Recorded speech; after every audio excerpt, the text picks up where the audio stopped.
La verdad es que es un poco complicado porque esto tiene una, no sé, esta charla tiene una función como de resumir algo, me parece imposible de resumir, ¿no? Porque la mujer y el cine y las series es como hablar del mundo entero.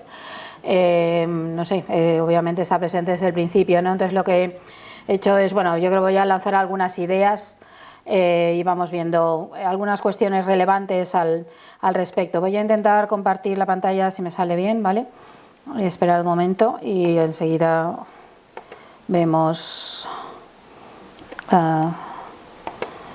Un momento que ahora no encuentro el zoom. Aquí estáis, disculpad. Compartir pantalla. Eso es, aquí. Ya está. Aquí lo tenemos, vale. Bueno, he preparado aquí un PowerPoint para poder hablar de algunas de estas cuestiones, ¿no? Ya está, habían venido aquí a salvarme, pero ya he logrado poner la pantalla en cuestión. Bueno, este es un tema amplísimo, ¿no? Hay como dos partes, ¿no? Aparte de las cuales verlos. Uno sería hablar de las mujeres que trabajan en el cine, las creadoras, pero no solo las creadoras, las técnicas, etcétera, y otra es ver también qué mujeres aparecen en las pantallas, ¿no? Qué construcción de personajes femeninos ha construido el cine y las series. Esto obviamente es vastísimo porque ha construido muchísimos personajes femeninos, a veces muy clichés, muchos tópicos, muy desde una mirada del hombre, básicamente, porque han sido básicamente los hombres los que han hecho cine, por lo menos el cine que se ve en las pantallas, porque el cine que han hecho las mujeres tiende a ser más invisible. Pero intentaré hablar un poco de estas dos cuestiones, ¿no? Yo creo que igual toca empezar un poco por las cifras, que son un poco áridas, pero como son absolutamente representativas, me parece a mí que dan un poco un marco general de lo que estamos hablando, ¿no?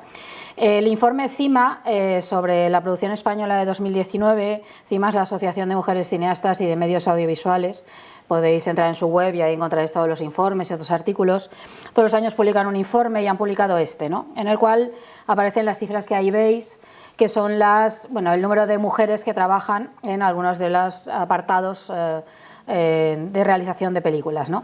En la dirección de fotografía un 10%, poquísimo, en la composición musical 12%, el sonido 14%, ya lo veis. En el guión un 23%, en el montaje un 30%, la dirección artística un 56%, este es un campo en el cual pues ya parece que la cosa va muchísimo mejor. Dirección y producción un 26% y mira tú qué cosas, en diseño de vestuario, y maquillaje y peluquería en un 83% y el otro un 75%. Son esos sectores absolutamente feminizados casi desde los orígenes del cine, en los cuales aquello que tiene que ver con la imagen, vestuario, maquillaje, peluquería, esos oficios considerados tradicionalmente femeninos, pues ahí hay un montón de mujeres y un montón de hombres en todos los demás, básicamente, ¿no? Si lo vemos por el tipo de producción de la que hablamos, esta cifra me parece particularmente interesante. Vemos como en el campo del documental hay un 24% de mujeres en la dirección, también en el guión, y un 32% en la producción. Es donde más mujeres hay dentro de estas cifras, que son bastante bajas. En la ficción un 16% en la dirección, es muy poco. Yo supongo que muchos de los que estáis oyéndome supondríais que habría más, ¿no? Ese es un porcentaje muy bajo. Un 22% en el guión y un 30% en la producción. Y en la animación, el año pasado, ya digo, son cifras de 2019, un 0% en la dirección. Repito, 0% en la dirección, un 14% en el guión y un 15% en la producción. Como vemos, son cifras bajas, queda mucho por recorrer. Queda mucho camino, es verdad que van mejorando estas cifras, es verdad que cada vez hay más mujeres directoras, cada vez hay más productoras, esto es muy importante. En algunos aspectos técnicos van apareciendo cada vez más, en la dirección de fotografía, que es uno de los campos que más está costando, pues cada vez hay más mujeres, pero queda mucho camino ahí por recorrer todavía, ¿no? Y muchas cosas, ¿no?, que reivindicar.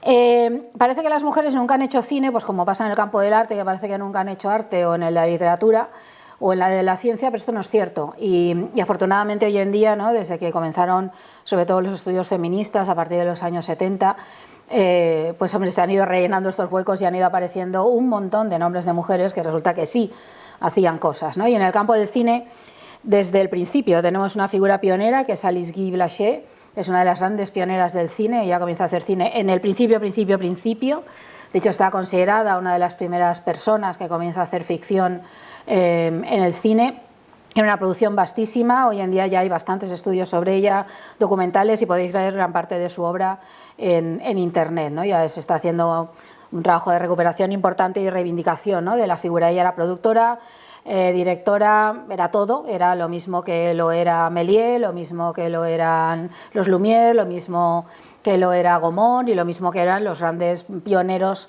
del cine. Bueno, pues hay una gran pionera al mismo tiempo que ellas haciendo películas, ¿no?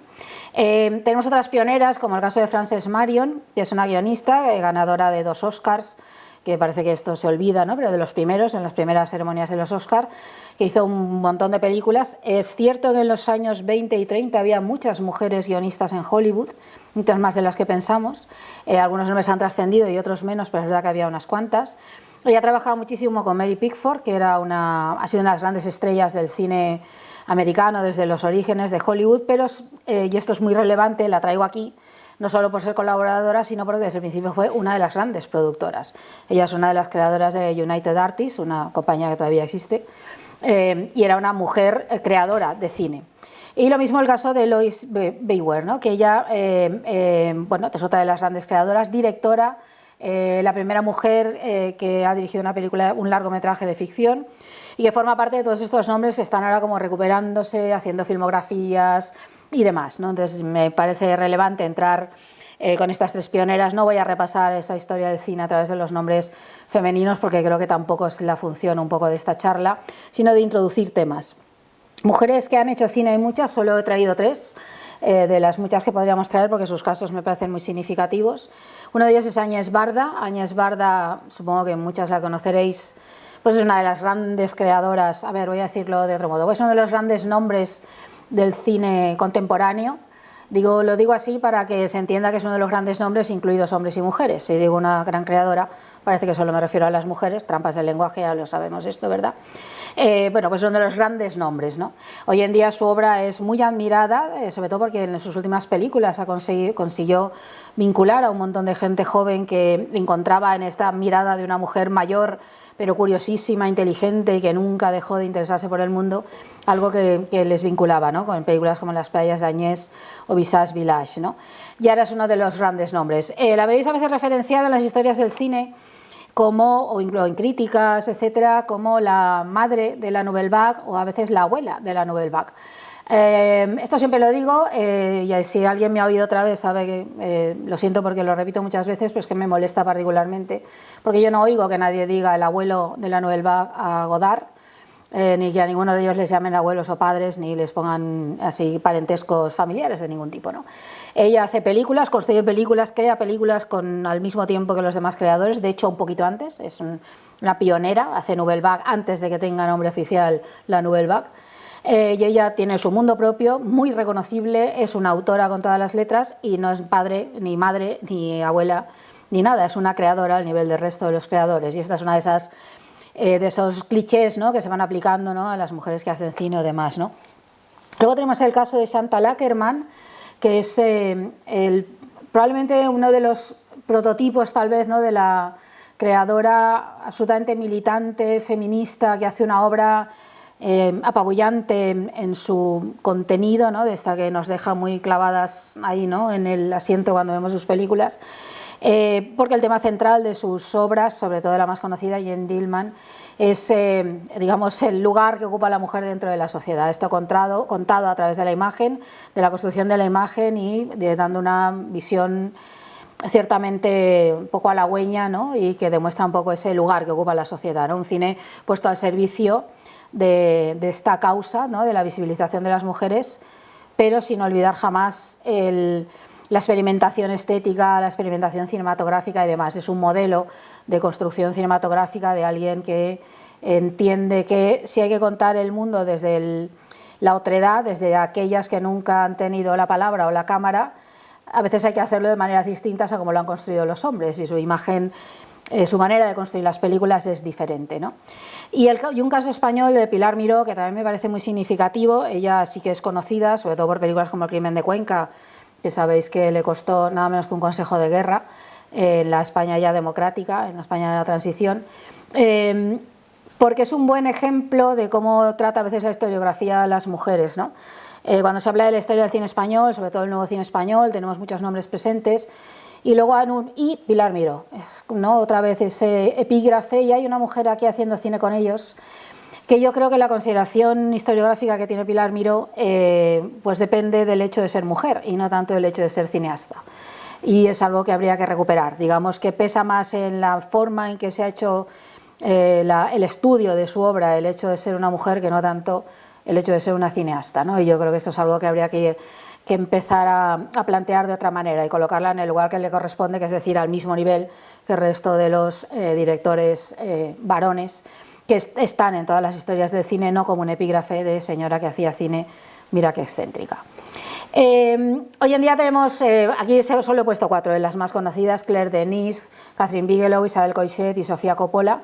Sí que hay mujeres que son referentes, una ganadora de un Oscar, una ganadora de un Oscar, no hay más ganadoras de un Oscar, pero bueno, tenemos mujeres que ya son referentes, que han abierto caminos, ¿no? Y que se pueden, donde las nuevas cineastas se pueden mirar.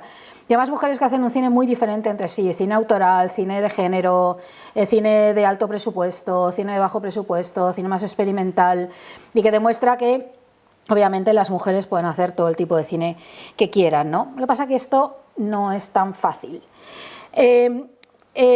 Por alguna razón, cada año me ha tocado dar una charla parecida a esta en algún sitio, y normalmente suelo empezar analizando la cartelera de ese día, la cartelera de la semana en la ciudad de Valencia, que es aquí donde estoy. Como tenía hechas las estadísticas de las otras 3 charlas, que justo eran 3 años distintos, pues he hecho la de hoy. Entonces, para que os hagáis una idea, en la cartelera actual, en la de hoy, hay 31 películas en la cartelera, de ellas hay 10 protagonistas femeninas, que son un 32%, 15 protagonistas masculinos, que son muchos más, y 6 de protagonismo conjunto. Y de esas 31 películas, 9 dirigidas por mujeres, lo que supone un 29%. Las cifras otros años, este es uno de los años donde más películas hay dirigidas por mujeres, pero ahora veremos por qué. En marzo de 2017, como veis, protagonistas femeninas solo un 23% y directoras 0. En la semana que hice esa mínima encuesta. Otras veces era 1, otras veces era 2. 2 años, 2 directoras, como veis, en julio de 2018, sobre 30 películas, y 5, algunas codirigidas, en diciembre de 2019. Como veis, unas cifras muy escasas que se corresponden con lo que el informe CIMA nos ha dicho, ¿no? Veis que esas cifras no acaban de cambiar. ¿Por qué en este diciembre de 2020 hay ese salto? ¿Por qué hay un 29%? Pues aquí va una noticia buena y otra mala.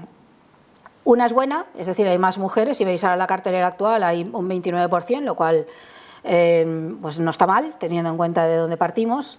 Pero tiene que ver con el hecho de que tenemos una cartelera muy particular con la pandemia. Sabemos que hay un montón de películas que no se está estrenando, que la mayoría de las grandes majors, de las grandes compañías, han decidido no estrenar, ha decidido no hacerlo Disney, ha decidido no hacerlo Warner, han decidido muchas de ellas. Es decir, que todas las grandes películas, las que mueven todos los grandes presupuestos, las que llevan millones de personas al cine, esas que ocupan siempre los puestos de las 10 películas más vistas, no se estrenan, salvo...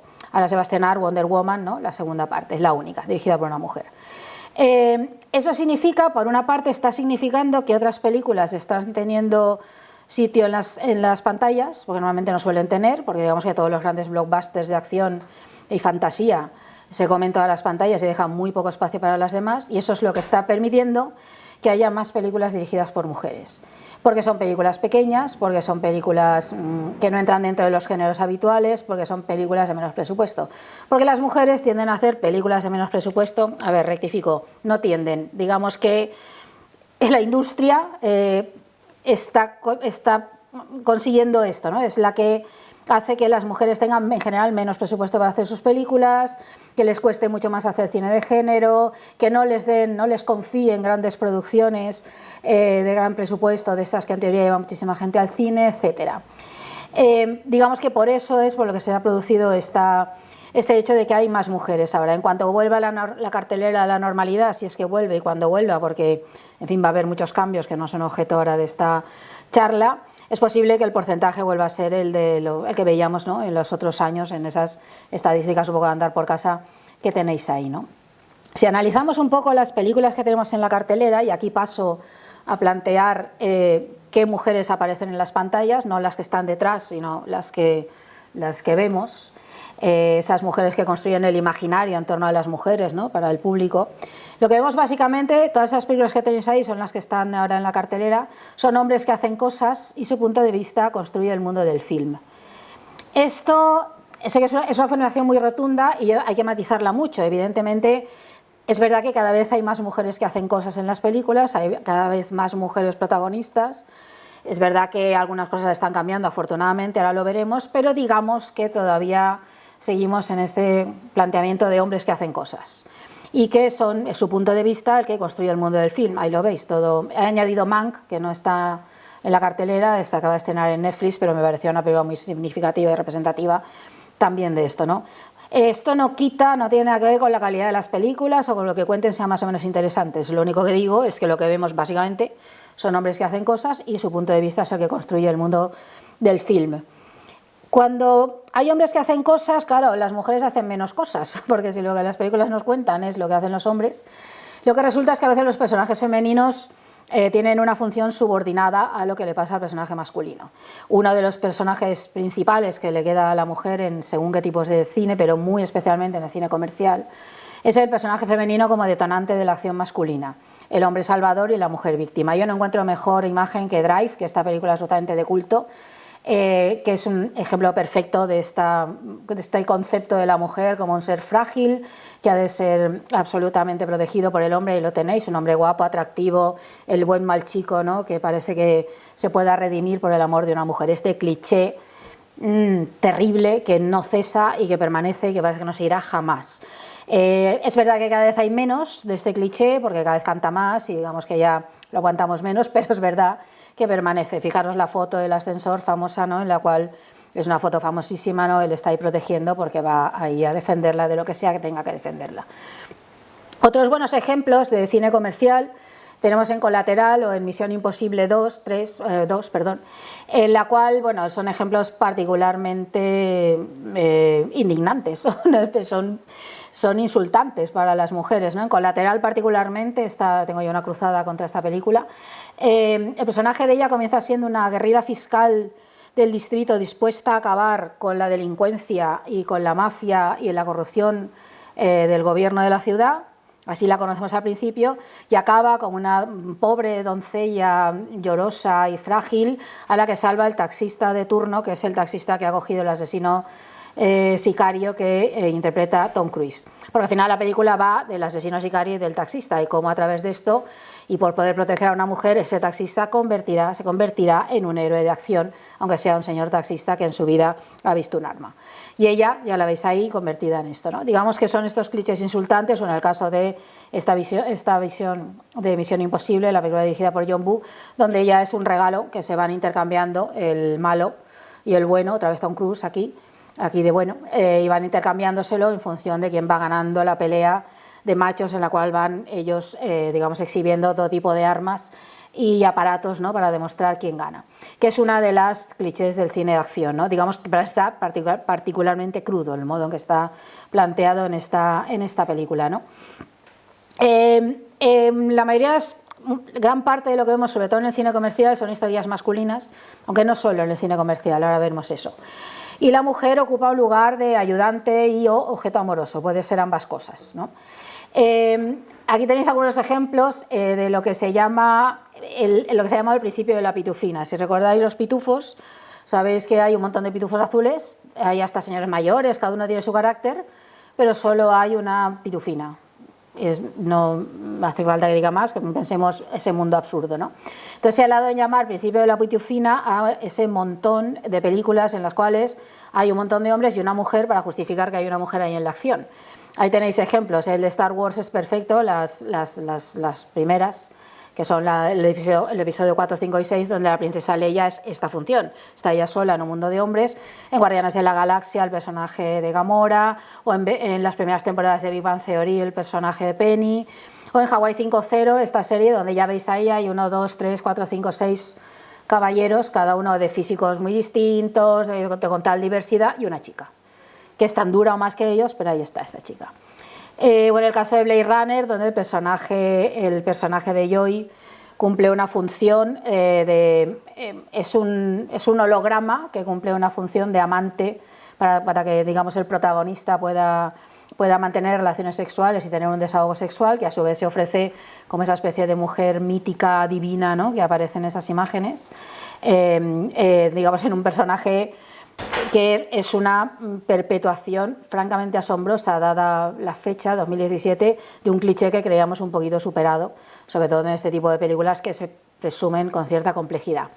Otro papel que la mujer adquirirá es la mujer guerrera, en la cual se asumen roles y características masculinas.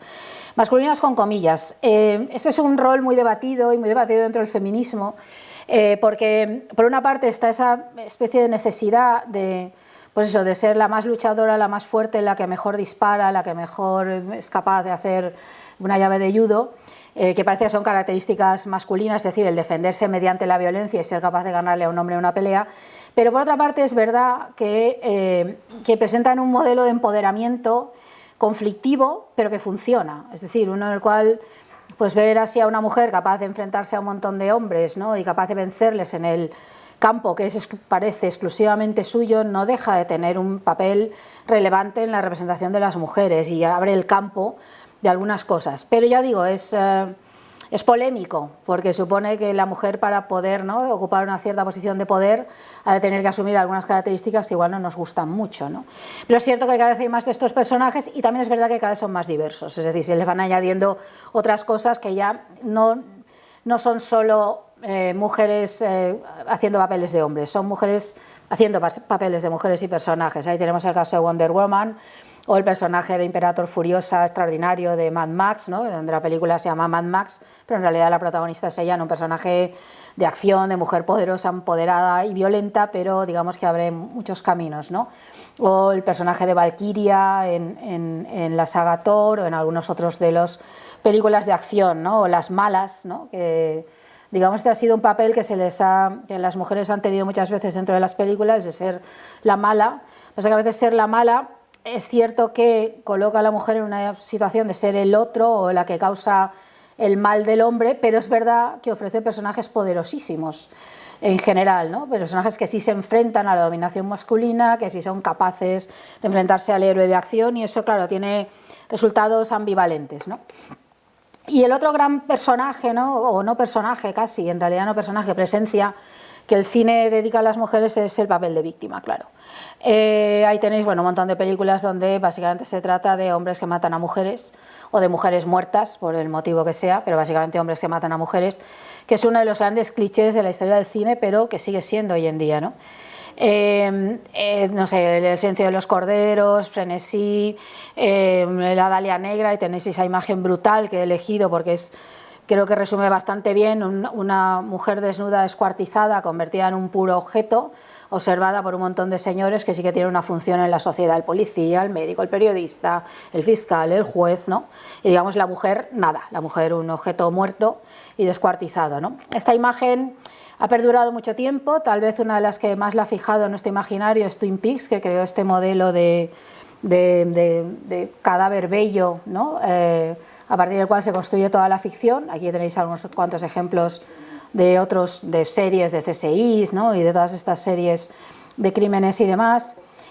Y hoy en día se sigue manteniendo muchísimo este cliché. Pensad en la cantidad de series y películas que comienzan con mujer asesinada, ¿no?, y a partir de eso, o perdida o secuestrada, y la investigación comienza. Pero últimamente se ha introducido un personaje central, y es que quien investiga es una mujer, y esa mujer ejerce de absoluto contrapunto de ese concepto de la mujer como víctima. Ahí tenéis ejemplos españoles, porque hay varias series españolas que están ahí, pero no solo, hay en todas partes. Pero por ejemplo El sabor de las margaritas o La caza a monte perdido. Ahí tenéis por ejemplo El sabor de las margaritas. Ahí vemos como el cuerpo de la mujer es como reconstruida a través de los objetos constantemente, de lo que viste, de las fotos, de sus objetos personales, etcétera. Todo el rato ese ejercicio de reconstrucción de la identidad femenina a partir de lo que se ha destruido. Lo que se ha destruido por hombres, obviamente los hombres son los que asesinan, es la sociedad patriarcal la que asesina constantemente. O por ejemplo toda la saga El guardián invisible, ¿no?, de toda la saga de la trilogía del Baztán, donde también vemos muy bien toda esta cuestión. Y las mujeres investigadoras, que además en el caso de estas producciones españolas, tanto las películas como las series, tienen como características muy comunes. Veis ahí la foto de las tres, no se parecen incluso físicamente. Son mujeres donde la belleza no es el rasgo esencial, por más que lo sean, por más que puedan ser guapas o no.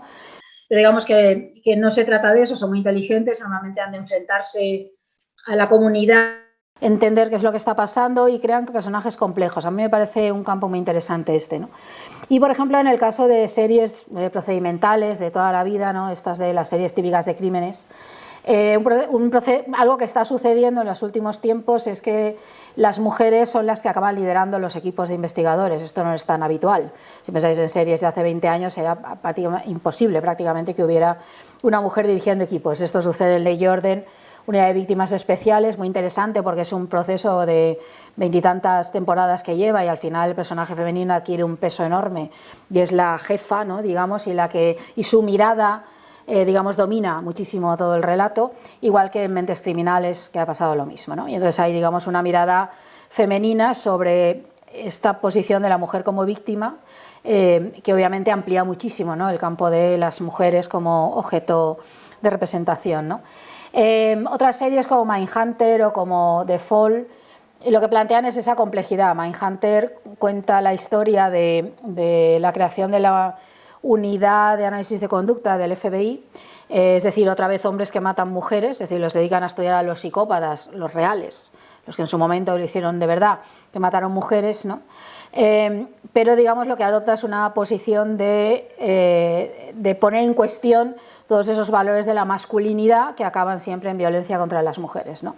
O en el caso de The Fall, donde aquí la investigadora, ella es la investigadora y él el asesino, y se establece digamos, una relación entre ambos complejísima, que habla todo el rato otra vez de una sociedad patriarcal y siempre violenta con las mujeres. Es decir, estos relatos que en origen, por ejemplo en Twin Peaks, es un relato obviamente de una sociedad patriarcal que ejerce la violencia contra las mujeres, pero digamos eso queda como muy embellecida o de algún modo los hombres acaban siendo los protagonistas. Sin embargo, en las series actuales se le ha dado muchísimo la vuelta y se sigue planteando esa cuestión, pero desde un punto de vista contemporáneo, desde la mirada actual, ¿no? En la cual eso es reprobado, eso es mirado con una mirada femenina, ¿no? Y que le da muchísimo interés. Una parte de este cambio es culpa, bueno, en este caso a favor, ¿no? De la saga Millennium, tanto de los libros como de las películas. O por ejemplo, en el caso del cine de terror, muchísimas mujeres están ahora dirigiendo películas de terror muy terroríficas, quiero decir que son películas con toda la carga de violencia, horror, etcétera, dándole la vuelta muchísimo a los clichés del género, que sabéis que hay uno central que es el que se llama la Final Girl, es decir, la muchacha esa que queda al final de la película enfrentándose al asesino de turno, al monstruo que sea, y que es la chica final, la que va a ser finalmente asesinada o la que acabe con el monstruo. Y aquí se le da completamente la vuelta a todos estos clichés en películas muy creativas y que utilizan todos los clichés del género de terror, pero digamos desde un punto de vista que da la vuelta, ¿no? A todos los planteamientos en torno a lo femenino y lo masculino que estaba en todas esas ficciones, ¿no? En el caso de la comedia pasa un poco lo mismo, hay bastantes mujeres, sobre todo escribiendo, menos dirigiendo, pero sobre todo escribiendo, que desde Hollywood están dándole la vuelta a todos los clichés del amor romántico, como I Feel Pretty, o Tully, o La boda de mi mejor amiga, y manifestando cómo las comedias que se mantienen con los clichés anteriores, como The Ugly Truth o ¿Qué les pasa a los hombres?, pues son comedias terribles y tremendamente sexistas, ¿no? Es decir, están aplicando una mirada tremendamente sexista. Pero donde verdaderamente se está haciendo una subversión absoluta de los clichés del amor romántico es en las series.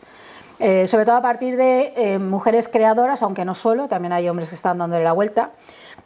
Se ha traído el ejemplo de Catastrophe o de Fleabag o de la serie de Leticia Dolera, Vida Perfecta, o Master of None, está dirigida por un hombre, pero donde da una vuelta enorme, ¿no?, a todos esos clichés y una función de subvertir y, digamos, cargarse por la base todo el mito tan terrible del amor romántico, ¿no? Esta losa, ¿no?, que pesa sobre, en general, ¿no?, sobre la concepción del amor y las relaciones heterosexuales.